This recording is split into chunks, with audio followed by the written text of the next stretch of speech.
Bonjour. Dans cette vidéo, nous allons nous intéresser à l'exercice 3 du sujet de brevet d'Amérique du Nord 2021. L'énoncé est à l'écran. Il est donc possible de faire pause à la vidéo pour résoudre cet exercice avant d'en voir le corrigé.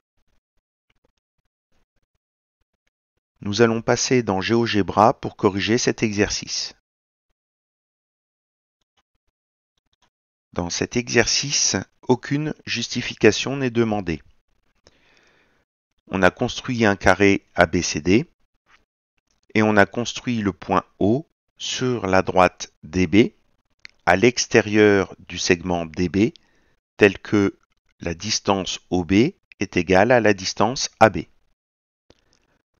Le point H est le symétrique de D par rapport à O et on a obtenu la figure ci-contre en utilisant plusieurs fois la même rotation. Première question. Donnez deux carrés différents, image l'un de l'autre par la symétrie axiale d'axe DB. Alors on rappelle que la symétrie axiale, c'est comme si on faisait un pliage en suivant la droite DB, c'est-à-dire la droite verticale à l'écran.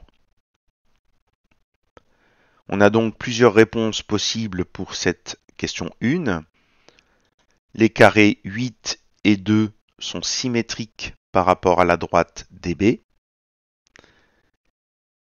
On a également les carrés 7 et 3 qui sont symétriques eux aussi par rapport à la droite DB, de même que les carrés 6 et 4. On avait donc trois réponses possibles pour cette première question. Deuxième question, le carré 3 est-il l'image du carré 8 par la symétrie centrale de centre O? Alors on rappelle que la symétrie centrale consiste à faire un demi-tour autour d'un point, donc ici autour du point O.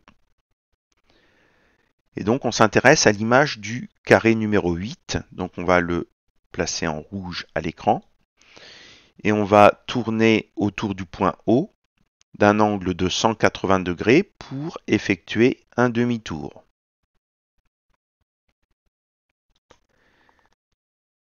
On constate que l'image du carré 8 est le carré numéro 4. Donc pour répondre à la question, le carré 3 n'est pas l'image du carré 8 par la symétrie centrale de centre O. Passons maintenant à la question numéro 3. On considère la rotation de centre O qui transforme le carré 1 en le carré 2. Quelle est l'image du carré 8 par cette rotation? Donc déjà, on va regarder l'angle de la rotation qui permet de passer du carré 1 au carré 2. Donc pour cela, passons le carré 1 en rouge à l'écran. Et pour obtenir le carré 2, eh bien, on tourne autour du point O d'un angle de 45 degrés. Si j'arrive à le mettre correctement, voilà. Donc il s'agit d'une rotation de centre O et d'angle 45 degrés dans le sens des aiguilles d'une montre.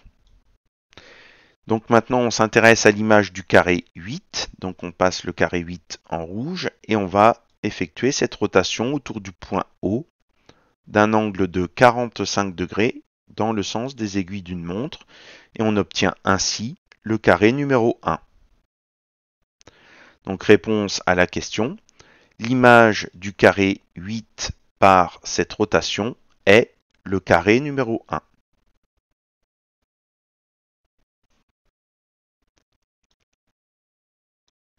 Quatrième question, on considère la rotation de centre O qui transforme le carré 2 en le carré 5.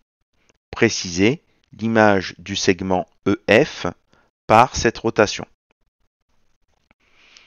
Donc déjà, on va regarder quel est l'angle de la rotation qui permet de passer du carré 2 au carré 5. Donc on tourne autour du point O jusqu'à temps que l'on obtienne le carré numéro 5. Et donc on obtient un angle de 135 degrés.